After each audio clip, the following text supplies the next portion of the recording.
Salut à vous, bienvenue sur la chaîne Bistrack. Aujourd'hui nous allons vous montrer les 10 trucs que vous ignorez peut-être sur Richard Penniman. Tu te demandes qui c'est et tu ne te retrouves pas. Écoute ça.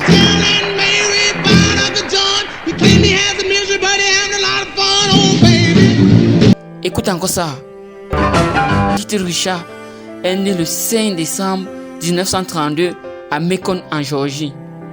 Il était surnommé The Innovator dans le rock and roll, car il était un grand pionnier de ce genre musical. Certains parlent de lui comme le créateur du rock and roll. Lui se définit comme The Architect of the Rock and Roll, c'est-à-dire l'architecte. Numéro 2. Little Richard a été marié de 1951 à 1961 à Ernestine Campbell.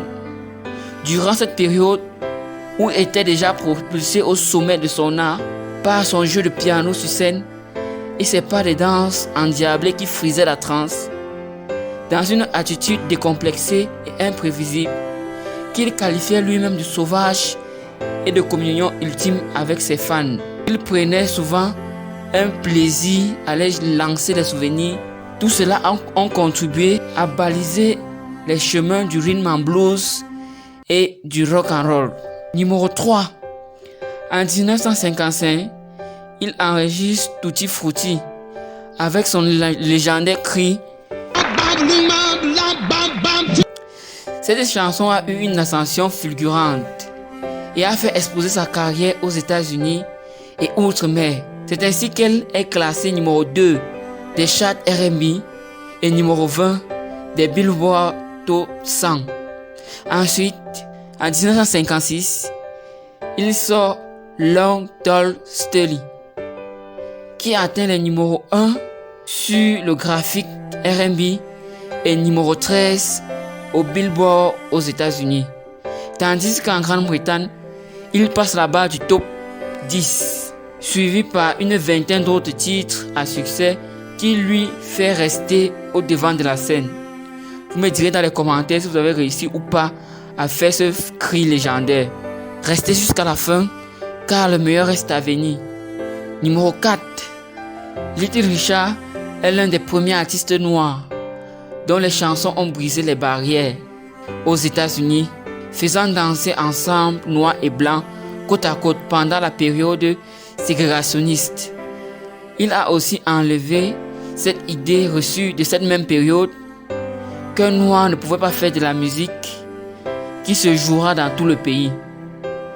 Enfin, Richard Penniman est né d'une fratrie de 12, de sa mère Lévia May et de son père Charles Butts Penniman, diacre à l'église évangélique, qui voulait que son fils fasse de la musique gospel uniquement, car pour lui, les autres musiques étaient celles du diable. C'est ainsi que Little Richard a eu des problèmes familiaux et à son adolescence, il se fait adopter et ses nouveaux parents voyaient déjà en lui une pépite du piano. En 2010, Tutti Frutti a été inclus dans le registre national d'enregistrement de la Bibliothèque du Congrès aux États-Unis. Donc, le bibliothécaire, nommé par le président, déclarait que c'était vraiment un chef-d'œuvre. Il y a aussi une rue de sa ville natale qui porte son nom. Avant de passer au 7e, n'oubliez pas de vous abonner et de liker pour ne rien rater des prochaines. Numéro 7. Little Richard a glané plusieurs récompenses au cours de sa longue carrière. C'est ainsi qu'en 1986, il est l'un des premiers artistes à être intronisé au Hall of Fame. En 2015, il a reçu le prix Rashobji and Rims du National Museum of African-American Music pour avoir contribué à l'édification de plusieurs genres musicaux et pour son palmarès musical. Numéro 8. Quand il était petit, il se faisait appeler Little Richard par sa famille et ses amis à cause qu'il était petit et aussi pour sa démarche, car apparemment il aurait un pied légèrement plus long que l'autre. Il l'a donc assumé en prenant son nom d'artiste Little Richard. Numéro 9.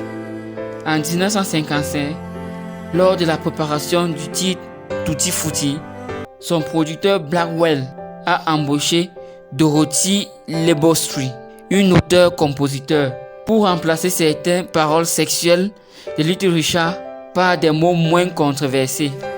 Numéro 10.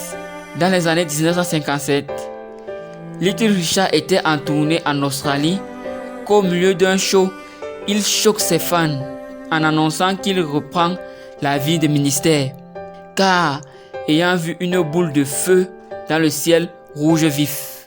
Bien qu'on l'ait dit que c'était le lancement du premier satellite du monde, Sputnik 1, Little Richard déclare qu'il le considérait comme un signe de Dieu.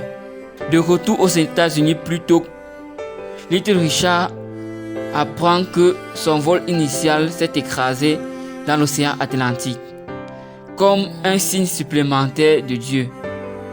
Plus tard, il affirmera que ses raisons de quitter la scène musicale étaient plus financières que théologiques.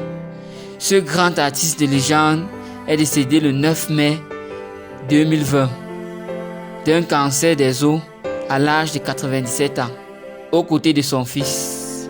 Mais son œuvre lui suivit. Adieu l'artiste. Rendons-lui un dernier hommage en effectuant encore ce fameux cri. Jusqu'au prochain épisode. A plus.